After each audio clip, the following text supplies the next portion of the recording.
Iritadong sabi ni Grant na parang si Tiny na parang umaasa siya, inisip niya na malapit na niya itong maiintindihan. Tumayo siya mula sa mesa at lumakad palayo, iniisip, upang maging mas tumpak, maiintindihan ito ni Timon Val. Pagkatapos ng lahat, siya ang nasa likod nito sa paglipas ng panahon sa likod bahay. Si Tiny at Grant ay nakatayo sa tapat ng isa't isa, at isang pulutong ng mga knights ang naghihintay sa paparating na labanan ng may interes. Kasama nila si Gren, na nakataas ang isang kilay sa pag-aalala. Nakangiti ang mga labi ni Crone, na puno ng pag-asa, ibinaluktot ni Grant ang kanyang mga kamao at nagtadges ng mga ngipin na sinabihan si Tiny na kumilos na siya mismo ang ilalagay sa kanyang lugar. Si Tiny ay mapagkunwari na tumingin sa kanya mula ulo hanggang paa, nagtatanong sa kanyang mga mata, hindi ba siya armado? Pasigaw niyang tanong, sigurado ba si Grant na hindi siya magsisisi? Nagtatakang tanong niya ulit, magsisisi ba siya? Tapos tumawa siya. Hiniling ni Grant na ilabas ni Tiny ang kanyang sword. Haharapin niya ito sa isang segundo. Nakita niyang hindi siya natatakot. Si Tiny, na mukhang naiinip, ay inilagay ang kanyang kamay sa kanyang leeg at walang pakialam na sumagot.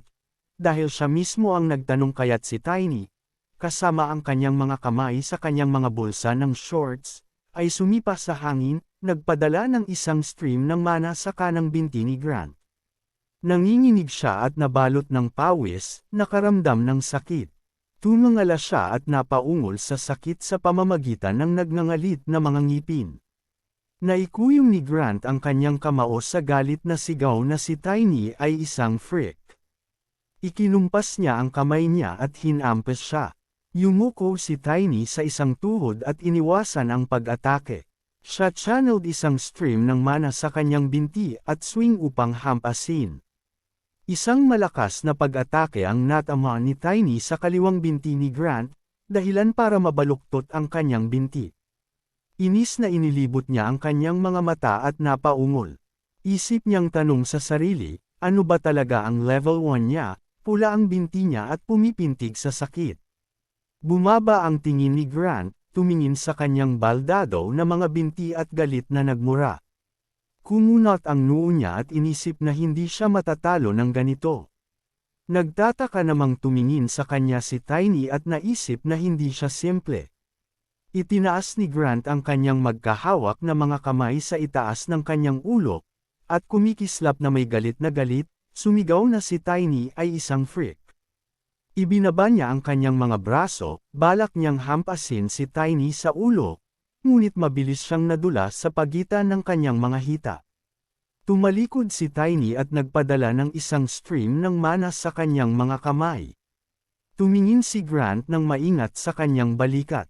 Tumalon ng mataas si Tiny sa ibabaw niya at inilabas ang binti sa harapan niya. Tumalon siya sa leeg ni Grant, mahigpit, pinulupot ang kanyang mga binti sa kanyang leeg at ang kanyang mga braso sa kanyang ulo. Si Grant sa isip ay nagtanong, kailan siya nagkaroon ng oras?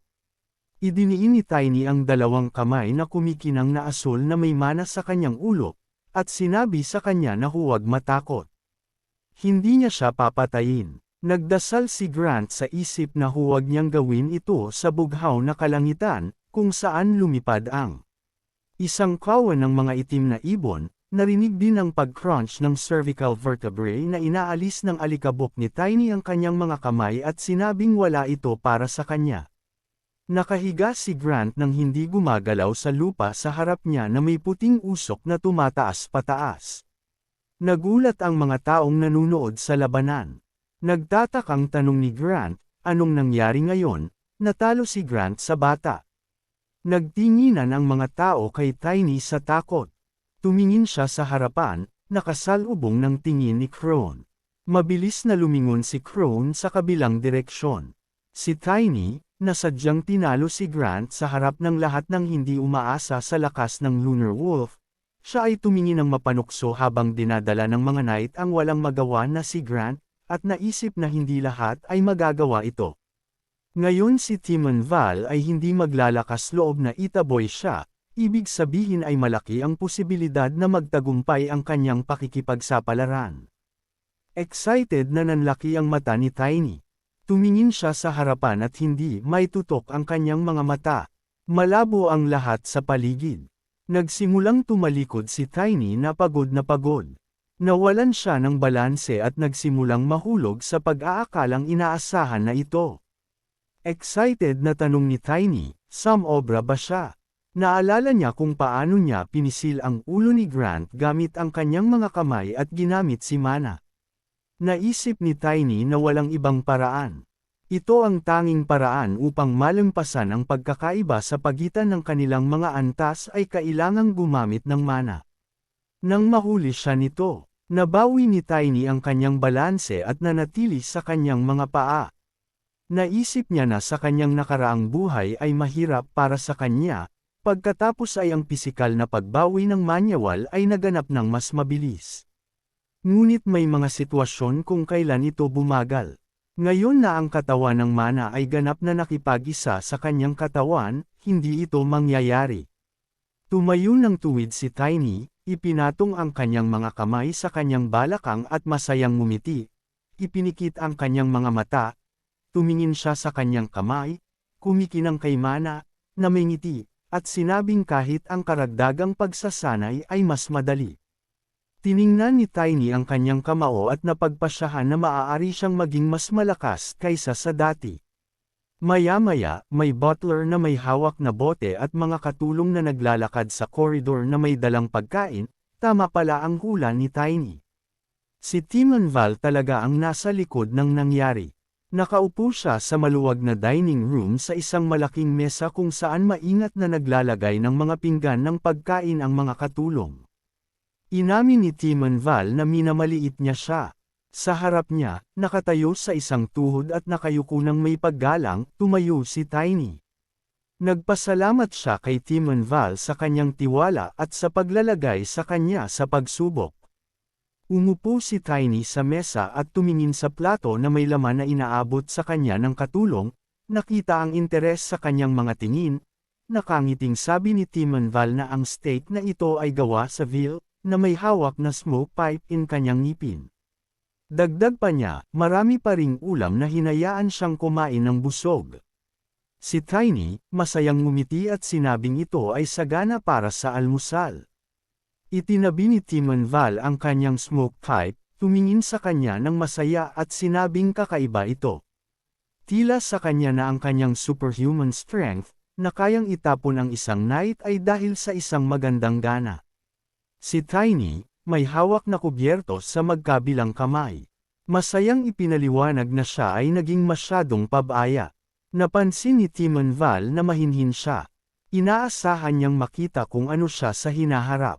Nang hihinayang sinabi ni Timon Val na wala silang guro na makapagtuturo sa isang henyong tulad niya. Sinabi ni Tiny na alam niya na karamihan sa mga nabanggit na knights ay nag-iisa nilang itinaas ng walang guro. Timon Val ay tumingin sa kanya na may interes at chuckled hindi makapaniwala. Maingat na pinutol ni Tiny ang isang piraso ng karne gamit ang kubyertos, at sinabi na sa huli, ang lahat ng kanilang kapangyarihan ay nagmumula sa Diyos. Napangiti si Timon Val at nagtanong, nag-aral ba siya ng kasaysayan? Tapos dagdag pa niya, sabay ngiti. Pinag-isipan niyang hinawakan ang kanyang baba gamit ang kanyang kamay. Sabi niya, halatang hindi commoner si Tiny. Maingat na dinala ni Tiny ang isang tinidor na may maliit na piraso ng karne sa kanyang bibig at naisip na natutunan niya ang lahat sa nakaraang buhay. Nakangiting sinabi ni Timon Val na sa imperyo at sa mga karatig na estado, bihira ang mga dark-haired at dark-eyed na aristokrata. Dagdag pa niya ng may palihim na ekspresyon, kung iisipin mo ang lugar na iyon, may mga ideya siya. Itak ni Tiny na may kutsara sa bibig. Anong lugar ang sinabi ni Timon Val na nagsisimula na siyang maunawaan ang ibig sabihin ng lalaki? Paano hindi inaasahan? Walang nakakaalam na ito ay magiging napakahalaga. Nagtataka namang humingi ng paumanhin si Tiny, na nilinaw na hindi niya naiintindihan ang sinasabi niya. Sa isip, naitanong niya sa sarili, anong klaseng kalokohan ito? Sinabi ni Timon Val na ipapaliwanag sa kanya ng lalaking iyon ang lahat. Tuwang-tuwa siya nang mabalitaan niya ang tungkol kay Tiny kahapon, hinawakan ni Timanval ang isang smoke pipe sa kanyang mga ngipin at tinignan siya ni Tiny. Wala siyang naintindihan, pero alam niyang siguradong magiging adik ang freak na ito, halata naman yon. Ipinapalagay niyang kontento na si Timanval sa kapangyarihan ng bilog, ngunit imposibleng mahulaan kung kailan ito hihilingin ng demonyo. Bumalik sa isang nakaraang buhay, ang taong iyon ay tumalikod sa kanya at kinuha ang bilog. Iniunat ni Timanval ang kanyang mga labi sa isang mapanlinlang na ngiti, itinaas ang isang baso sa kanyang mga labi, at sinabing, hintayin niyang magkita sila sa kanya. Ito ay isang hindi kapani-paniwalang tao na hindi maisip ni Tiny. Malamang nagagamitin niya ito ng husto. Inilagay ni Tiny ang kanyang kamay sa kanyang dibdib bilang tanda ng paggalang at nagpasalamat sa kanya sa mahalagang pagkakataon. Sa paglipas ng panahon, si Tiny ay tumingin ng masama sa harapan. Nagsanay siya sa pakikipaglaban sa kamao. Sa harap niya ay nakatayo ang isang kahoy na simulator para sa pagsasanay ng mga welga. Inakala ni Tiny na pinagkakaabalahan siya ng taong iyon at organisasyon, ngunit wala nang saysay na pag-isipan pa ito ngayon. Nagpasya siyang ipagpatuloy ang plano. Si Timanval ay nasa second round at si Crone ay second round fighter. Siya ay medyo mas malakas, ngunit sila ay magkapareho sa antas, hanggat posible upang matukoy kapag inihambing ang isang Magician at isang gumagamit ng mana.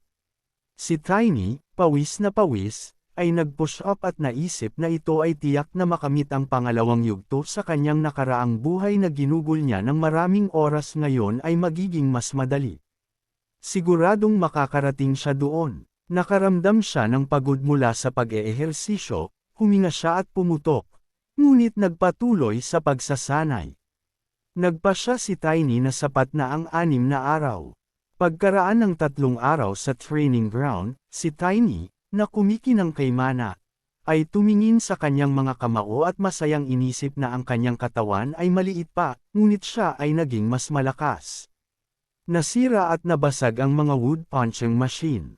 Inatake niya ang hangin sa kanyang harapan gamit ang kanyang kamao, at naisip na ang kanyang kakayahang umangkop ay tumaas kasabay ng bigat at lakas, nagsimula siyang kumilos ng mas mahusay kaysa sa kanyang nakaraang buhay. Hanggang sa nagsimula siyang magtrabaho muli sa mga pangunahing kaalaman ay napagtanto niya na ang pagiging malaki ay isang problema sa kanyang nakaraang buhay. Nais niyang maging malaki at malakas na monobody, na konektado sa hindi malay, ay tumugon dito sa pamamagitan ng nababagabag na pagkakasundo sa kanyang sobrang napalaki na katawan. Masayang napagtanto ni Tiny na ngayon ay hindi na niya kailangang maging napakalaki. Hindi ito nakakaapekto sa lakas sa anumang paraan. Nakarinig siya ng mga boses sa likuran niya, nanlamig ang 2 knight sa takot nang makita siya. Pabulong na sabi ng isa sa kanila na ito rin ang monster na tumama sa binti ni Grant. Iminungkahi ng pangalawang knight na pabulong na pumunta siya sa ibang pagkakataon, tumalikod sila at mabilis na naglakad palayo. Pinag-cruise ni Tiny ang kanyang mga braso sa kanyang dibdib, ngumisi at nagpasalamat sa kanila sa paghahanap ng kanilang paraan nang hindi niya kailangang ipaliwanag kung saan sila kabilang.